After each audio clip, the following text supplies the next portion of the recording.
2026ஆம் ஆண்டு நன்மைகள் காணும் ஆண்டாக இருக்கும். மனதில் நிம்மதி உண்டாகும். எதிர்பார்த்த உயர்வுகள் உண்டாகும். நீங்கள் விரும்பிய மாற்றம் உங்களுக்காக காத்திருக்கும். இந்த ஆண்டு உங்களுக்கு முன்னேற்றமான ஆண்டு. உடல் பாதிப்புகள் இருந்தால் நீங்கும். இழுபறியாக இருந்த வேலைகளை நடத்தி முடிப்பீர்கள். வியாபாரிகள், அரசியல்வாதிகள், கலைஞர்களுக்கு நன்மை அதிகரிக்கும். கடன் மறையும், சொத்து சேரும். தொழிலில் கடந்த 2 ஆண்டுகளாக இருந்து வந்த நெருக்கடிகள், போராட்டம் விலகும்.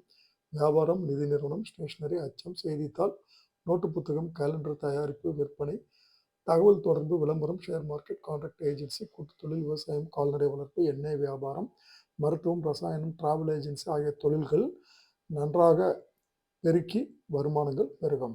பணியாளர்களுக்கு வேலையில் நிம்மதியில்லை, திறமைக்கு மதிப்பில்லை, உழைப்பிற்கேற்ற ஊதியம், ஓய்வு, சலுகை இல்லை என்று வருந்திய நிலைகள் அனைத்தும் மாறும். இழுபறியாக இருந்து வந்த பதவி உயர்வும் இடமாற்றமும் கிடைக்கும். பெண்களின் எதிர்பார்ப்பு நிறைவேறும். படிப்பு, வேலை, திருமணம், குழந்தை பாக்கியம் என அவரவர் கனவு நனவாகும். வாழ்க்கை துணையுடன் ஏற்பட்ட கருத்து வேறுபாடுகள் விலகும். வேலையில் ஏற்பட்ட நெருக்கடிகள் நீங்கும். சுயதொழில் செய்பவர்கள் ஆதாயம் காண்பார்கள். பொன் பொருள் சேரும். படிப்பில் அக்கறை அதிகரிக்கும். ஆசிரியர்கள் ஆலோசனையால் தேர்வில் எதிர்பார்த்த மதிப்பெண் வரும். விரும்பிய கல்லூரியில் இடம் கிடைக்கும்.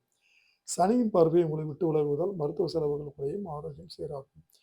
குடும்பத்தில் இருந்த நெருக்கடிகள் விலகும். செய்த தவறுகள் கிடைத்த பாடம் மூலம் உங்களை திருத்திக் கொள்வீர்கள்.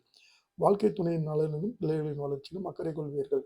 குடும்பத்தில் சுபிட்ச நிலை உண்டாகும். புதிய இடம், வீடு, வாகனம் என வசதிகள் கிடைக்கும். உங்கள் செல்வாக்கு உயரும். இந்த நட்சத்திரக்காரர்கள் இந்த ஆண்டு வழிபட வேண்டிய தெய்வம் நரசிம்மர். பரிகாரமாக இவர்கள் நரசிம்மரை வழிபட இவர்களின் சங்கடம் தீரும். நன்மைகள் நடக்கும். நிம்மதிகள் உண்டாகும்.